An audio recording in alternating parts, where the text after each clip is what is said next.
আরে কুড়ে ঘরের সামনে বড় গাড়ি কে রেখেছে? বাবা দেখো গাড়িটা কত সুন্দর, আমাদের কবে হবে? আরে কোন রকম কষ্ট করে কুড়ে ঘরে থাকে, আবার তুই গাড়ি চাস? সেই গাড়ি কোথায় রাখবি? আরে বাবা তুমি যখন ইনকাম করবে তখন কিনে দিবা। আরে তুই কি ভাবছিস সেই কুড়ে ঘরে যতটুকু শান্তি আছে গাড়িতেও অত শান্তি নেই, শুধু শুধু টাকা নষ্ট। বড় গাড়ি নিবে, আগে পাংখা লাগাও ঘরের মধ্যে। আরে ধুর, মেয়ের কাছেও কোনো সম্মান পাই না। আরে দাঁড়া, জলদি চলেন দাদি, না হলে অনুষ্ঠানে দেরি হয়ে যাবে। হ্যাঁ হ্যাঁ, আজকে এই গাড়িতে করে ঘুরবো আমি।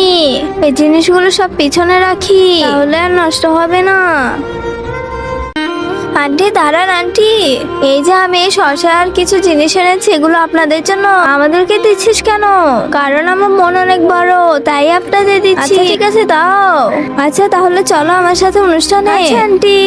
এরপর কি হলো সেটা দেখার আগে নিচে সাবস্ক্রাইব বাটনটি কেউ যদি সাবস্ক্রাইব করে তাহলে তার মা বাবা চিরকাল বেঁচে থাকবে, আর যারা লাইক করবে তাদের মনে আসা যেন পূরণ হয়। আর আমি দোয়া করে দিলাম। আরে কি মজা কি মজা। আরে ঘুগি কোথায় গেল?